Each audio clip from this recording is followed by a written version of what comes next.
Welcome, thoughtful viewers. Today we will present the first of a two-part series featuring an interview with American monk, Zen priest, and author Dr. Stephen Harefield. Earlier in his life, Dr. Harefield had served in the army and experienced the suffering of war. As a soldier, he came to Olac, Vietnam. There, his search for inner peace and wisdom guided him to a Buddhist Zen monastery in Quang Ngai province. The monks in this Zen monastery revealed that there are Buddhist scriptures which describe a prophet named Isa, who came from the West to live in India. Dr. Harefield realized that this Isa must be the Jesus Christ. After Dr. Harefield came back to the United States, he earned a degree in psychology and later a master's degree in religion and theology and a doctorate in metaphysics. Afterwards, following his inner urge, Dr. Harefield traveled to India, Nepal, and Tibet, where he was guided by Buddhist lamas on his own spiritual journey and a quest to understand the real master, Jesus. When I found myself in northern India and encountered probably two of the finest people, even to this day, that I've ever met, my teachers, they told me I was in India for two reasons. Was to learn the Tibetan philosophy and ideas, and then to share them with my part of the world. And the second reason why I was there is they wanted me to know about Isha. Of course, at that moment in time, I had never heard that name before. But the interesting thing is they are the same people. Isha is Jesus in Hindi, in the far eastern part of the world. The ironic thing is that name originated out of India, but it's also, there's Lake Isha in Nepal. The name is known in Tibet. The name is also known in what we call Iran today. It was Persia back then, and it's known also a good portion of the Orient. I spent 6 years of my life studying with the Tibetans. They are meticulous record keepers. They have a contiguous, touching records of every great master that has ever been in that part of the world. They literally have scribes, secretaries, basically, that write down everything they say. No one can sit anywhere and tell me that Buddha wrote down the sutras. He didn't. Someone else did. And the same is true with Christ.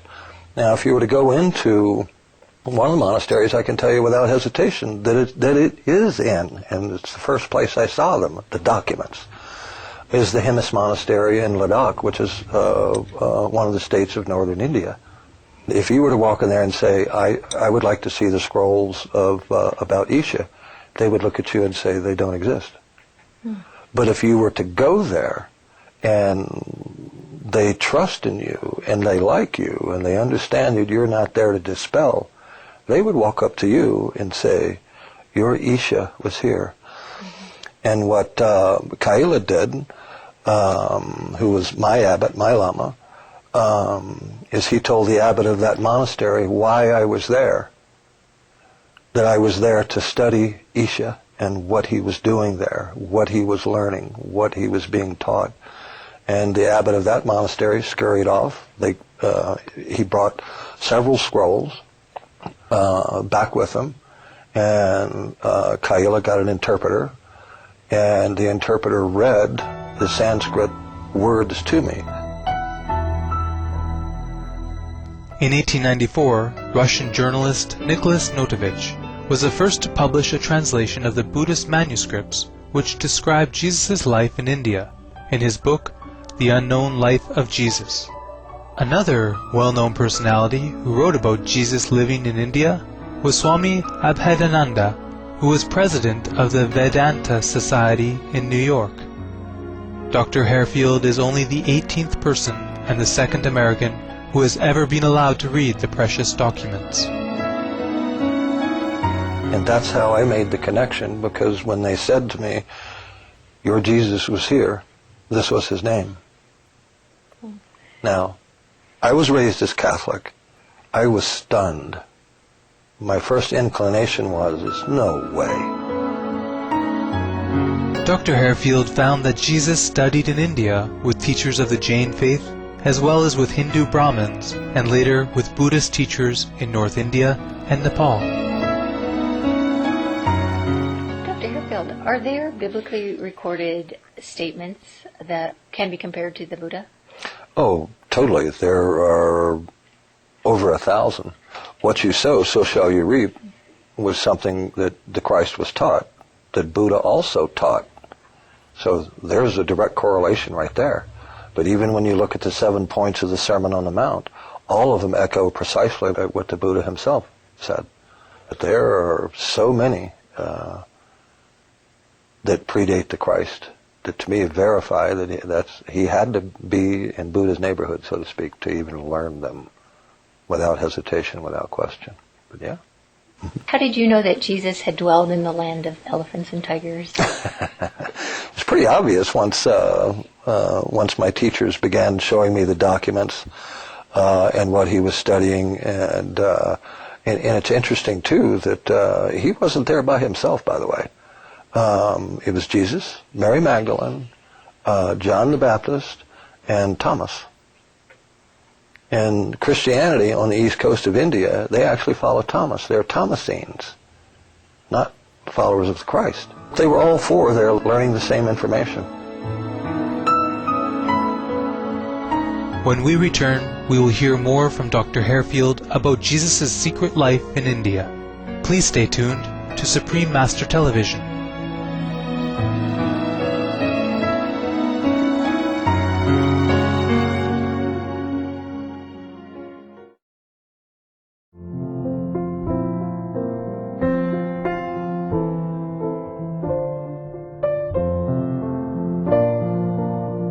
Welcome back to a journey through aesthetic realms.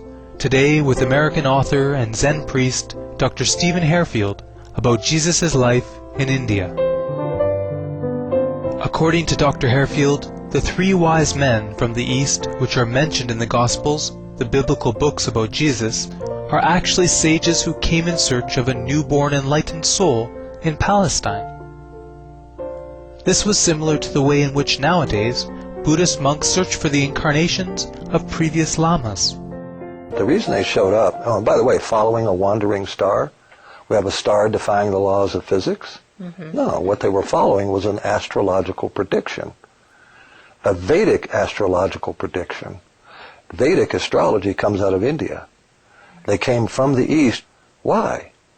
To confirm whether this was the great soul that they were to teach. The three gifts were gifts of wisdom, compassion, and love. They're symbolic gifts. Yes, ma'am. Yes, ma'am. Once they confirmed that the Christ was who he was, they left specific instructions to Joseph and Mary that there were certain things that they had to do as he grew. One was go to the mystery schools at Heliopolis in Egypt, so that when he came out of Egypt, it met that prophecy that this person would be coming out of Egypt. He did. When Christ was 13, they had to meet this third criteria with the instructions that were left, that Christ was to go into India. So there's a direct correlation with fulfilling these prophecies. Yes, ma'am. Yes, ma'am. Mm-hmm. Was it true that you retraced St. Isa's steps, his path? Parts of it, absolutely. I actually sat in a cave in Nepal on the shores of Lake Isha, where the Christ supposedly had spent over a month doing nothing but meditating in. Well, what was Jesus' purpose? What was his mission here? In the world, well, it's totally different than what we've been taught. He was a great master, extremely accomplished. But that level of knowledge was only located in that part of the world. If you think about it, the Tibetans still follow a similar tradition today. They seek out the reincarnated Dalai Lama, and when they locate him, they test him. He passes the test, they begin grooming him to be the next Dalai Lama. The 14th Dalai Lama is the one that we know today, and he had to go through all of that. They did the same thing with the Christ. So he was taught what he knew. While staying in monasteries in India, Tibet, and Nepal, Dr. Harefield had the opportunity to study the same ancient Indian scriptures which Jesus had studied 2,000 years before, and to compare their message with Jesus' teachings as conveyed by the Gospels of the Bible. If you studied the principles of karma, the 12 principles, he actually says the same thing in the 4 Gospels. He just changes the wording of it. He says it exactly in this manner: whatever you mete returns to you tenfold. Mete meaning whatever you put forth. And something that confirms totally, because this statement is written in the Vedas, and he quotes it exactly. What you sow, so shall you reap. That's the prime or great law of karma. That's the very first law to go by.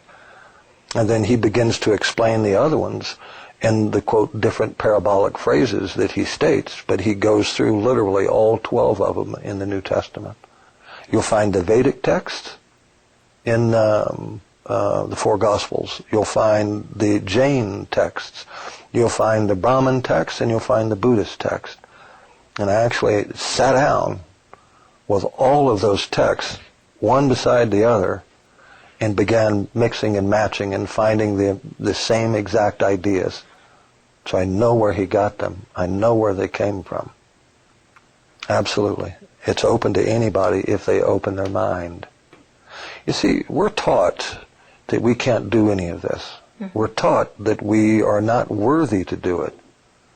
You never heard Christ say that himself. You've never heard, even in the Bible, God say that. The biggest key in any of that is just simply accepting yourself for who you already are. And then, well, like it says in the Nagamadi, when you make the 2 into 1, you can say, mountain, move from here to there, and it will be given you. The question is what does that mean? It means actually several things. 2 means duality. There is no duality in the world. There is no duality in life. There is no duality in consciousness. There is only one consciousness. And we are living points in that. So there's 1.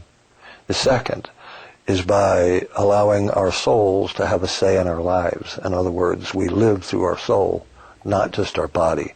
So now it's removing duality and having the soul and the body as one operating principle. And then you can do anything he did. He said so himself. Thank you, open-minded viewers, for your company today on a journey through aesthetic realms.